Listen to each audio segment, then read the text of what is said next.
We have my next featured guest on the show. We have Lina Maxine joining me for a chat. So welcome to the show. Thank you for having me. It's a It's pleasure. um, it's a pleasure to have you on. Just talking about your new music as well. And how did you break into the music industry? It was quite sudden, actually. It was over the last 2 years. I was actually finishing my dissertation in neuroscience at Oxford, and had to take a break because of the COVID hitting, and had to move away from campus while still working on finishing up my project. And simultaneously began writing, just putting some music ideas in the background. And before I knew it, my dissertation was done and my EP was written. So it was a bit of a sudden break into the music industry. And then once I got back to London, I started meeting wonderful people in the industry and kind of just seeing where it would go. And now it's out. And yeah, I mean, I just can't wait to see what else is out there. Great. So it's a bit of a switch from neuroscience to breaking into music.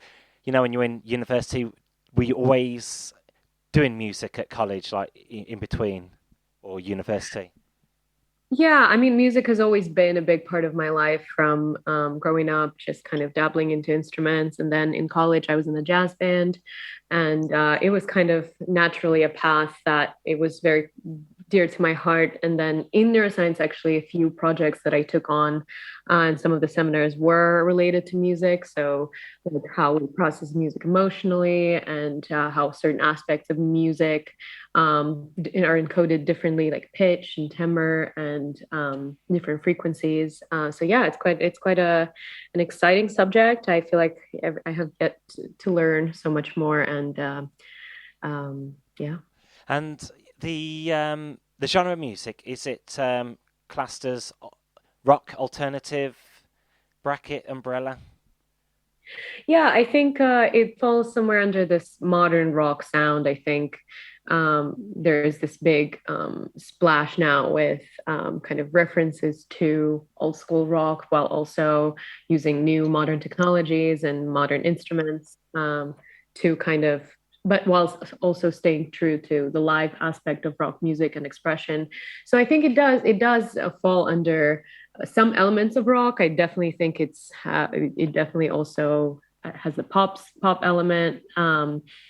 Visually or aesthetically, I kind of draw inspirations from glam rock in terms of the looks and I guess all the visuals that go along with the music.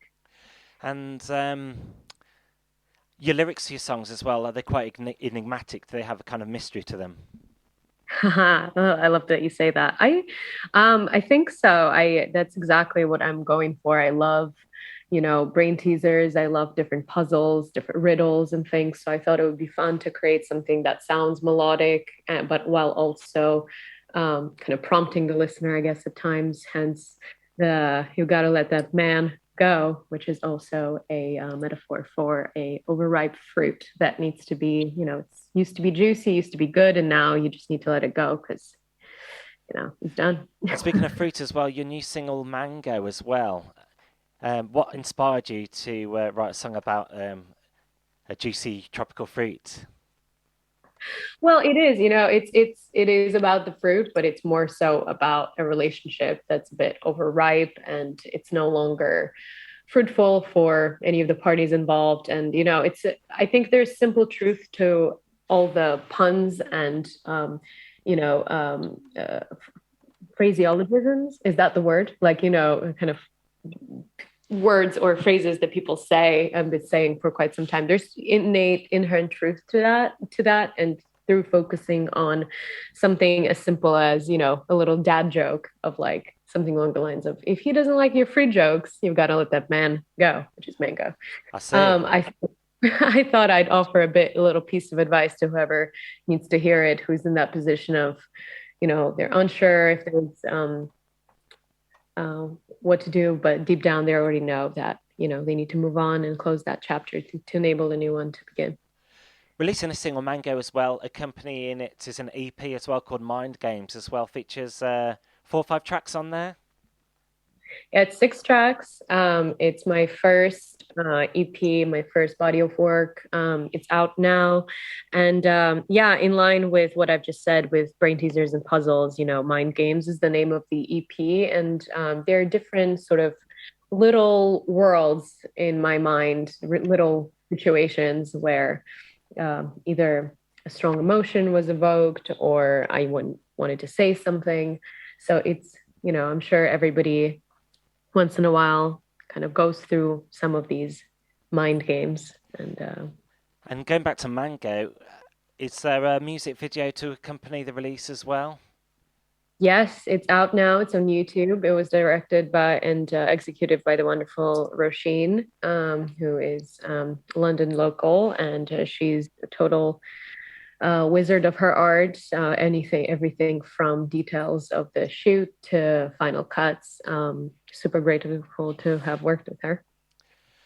And that was a YouTube video as well. And you have an official website as well. I do. It's www.linamaxine.com where you can sign up to my newsletter. I'm also on Instagram at Lina Maxine Music, where I frequently post updates on upcoming releases and tour dates, etc. Well, thank you very much for joining me on today's show. We're going to play one of your records on my program now, and best of luck with your new single and EP. Appreciate it. Thank you. You're welcome.